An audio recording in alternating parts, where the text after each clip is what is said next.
Bien, bonjour, nous voici de nouveau à Fleury, où nous allons voir aujourd'hui quelques particularités du village, en parlant plus particulièrement, bien sûr, de sa chapelle dédiée à Saint-Nicolas, qui a été inaugurée en 1934, où depuis quelques années figure maintenant sur votre droite, derrière moi, Notre-Dame de l'Europe. Alors cette chapelle a été reconstruite, bien sûr, sur l'emplacement exact de l'église complètement détruite lors donc de l'offensive allemande en 1916. Voilà. Alors cette belle chapelle, figurez-vous que à l'intérieur, il y a de très belles fresques qui ont été peintes par un peintre régional très connu qui s'appelle Lucien Lantier et qui est un ancien combattant de 14-18. Alors, continuons la visite du village qui va nous amener à une œuvre sculptée par Jean Bergeron, un autodidacte régional qui a sculpté cette œuvre que nous allons voir bientôt sur le lieu même où furent découverts 26 soldats français un certain mois de juin 2013 par un touriste fortuitement qui a découvert des ossements. Et quand on a fouillé justement cet emplacement, on s'est aperçu qu'il y avait vraiment 26 corps de soldats français.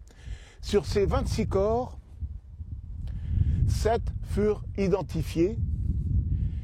Et il y a eu une cérémonie donc nationale au mois de décembre 2013 à la nécropole nationale donc de Fleury en mémoire de ces 26 soldats qui ont été découverts ici, à cet endroit où précisément est sculptée l'œuvre de Jean Bergeron, donc représentant un poilu. Alors cette œuvre a donné naissance, si vous voulez, à la une de couverture d'un livre qui est paru donc au mois de février de cette année, qui s'intitule « Mots de guerre, mots d'enfer », qui a été écrit par 15 auteurs meusiens de l'association Plume. Alors rendons-nous maintenant au cimetière communal de Fleury, qui est à l'endroit même où était édifié ce cimetière à l'époque en 1916. Alors bien sûr, ce cimetière, avec les bombardements, a été bouleversé, labouré, à tel point que la mémoire est pratiquement, disons, disparue, puisque les tombes ont été donc détruites et les corps éparpillés. Enfin, vous voyez bien ce que ça peut donner un bombardement dans ce genre d'endroit. Et pour parler donc du village de l'après-guerre, une fois que l'évacuation de 1916 a été effectuée, des gens habitant le village sont revenus et se sont aperçus finalement de la désolation qui y régnait. Cette désolation, bien sûr, qui est effective et qui est due donc au bouleversement du terrain, à la pollution du terrain. Figurez-vous quand même qu'après-guerre, il y avait quand même encore des obus non explosés, notamment des obus chimiques à gaz, qu'il y avait encore des moultes cadavres éparpillés un peu partout. Le terrain inconstructible. Les agriculteurs ne pouvaient plus recultiver comme avant ce territoire. Donc il a été déclaré finalement mort pour la France et inhabité. Il a été déclaré mort pour la France en 1921, je crois, et il a obtenu donc la croix de guerre avec une citation à l'ordre de l'armée. Alors pour gérer ce genre de village, qui est une disposition administrative particulière en France, et peut-être la seule, c'est que tous les villages détruits, pour que la mémoire subsiste, pour que le souvenir se perpétue de génération en génération, grâce à Raymond Poincaré, notamment dans une loi du 19 décembre 1919, a fait que ces villages, pour ne pas qu'ils soient perdus une deuxième fois, puissent vivre sur les lieux mêmes de leurs martyrs pour les générations. Et c'est une commission municipale qui est finalement non pas élue, puisqu'il n'y a plus d'habitants, mais qui est désignée au niveau de la préfecture, donc c'est le préfet du département qui désigne cette commission municipale, bien sûr, sur volontariat, et sans doute pour mettre des gens issus finalement des générations qui ont habité ce village. Donc il y a un président de commission municipale qui a les mêmes pouvoirs qu'un maire et aidé en ce sens par 2 adjoints, 2 assesseurs. Vous avez ici la tombe du colonel Rodier, qui était un des membres de la commission municipale, du moins le président, qui a servi donc comme maire, puisque c'est indiqué sur la plaque là, de 1977 à 2008, et qui a tenu à être, si vous voulez, enterré à cet endroit.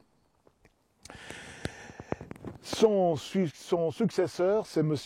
Jean-Pierre Lapara, qui est encore en activité, qui est encore donc le président de la commission municipale de ce village martyr de Fleury. Bien, alors quittons ce cimetière, cher aux générations qui viennent tous les ans ici donc commémorer la Saint-Nicolas et la fête patronale du village au mois de juillet. Et avant de partir sur un autre endroit de ce village, on peut rendre hommage donc à Léon Rodier, car c'est finalement pratiquement grâce à lui que ce village, à l'heure actuelle qu'on le voit maintenant, c'est grâce à lui qui a œuvré en ce sens, qu'on lui doit, si vous voulez, au point de vue touristique et historique, son infrastructure actuelle. Alors pour rendre hommage au petit village de Fleury, carrément détruit donc en 1916, il y a une commune du Calvados qui s'appelait autrefois Allemagne, du nom des Alamans qui appartenaient à l'armée romaine qui avait investi les lieux dans le secteur de Caen. Et le 23 août 1916, à l'issue de la reprise de ce village par le régiment d'infanterie coloniale du Maroc, le conseil municipal donc d'Allemagne a voulu changer de nom. Ils ont donné tout bonnement le nom de Fleury à leur ancien village qui se prénommait avant Allemagne. Alors bien sûr, il y a eu finalement une grande discussion au conseil municipal et il y a eu également un grand travail administratif à refaire et à faire. Et c'est quelques 8 mois plus tard que les autorités ont donné l'aval à la commune d'Allemagne de s'appeler Fleury. Non seulement elle s'appelle Fleury, mais elle s'appelle aussi Fleury-sur-Orne. Quelle similitude avec la rivière Orne qui prend sa source ici à quelques 5-6 km du côté du village d'Orne. Lui aussi, village martyr de 1916, est carrément détruit. Non seulement Fleury a donné son nom à ce nouveau village de Fleury-sur-Orne dans le Calvados, mais les Bavarois, quelques communes bavaroises, où les régiments bavarois ici ont donné l'assaut notamment du mois de juin au mois de juillet, quelques communes, en la mémoire de ces valeureux soldats allemands, ont nommé quelques rues du nom de Fleury. Maintenant, nous nous rendons, si vous le voulez bien, à l'ancien emplacement de la gare de Fleury, où se trouve désormais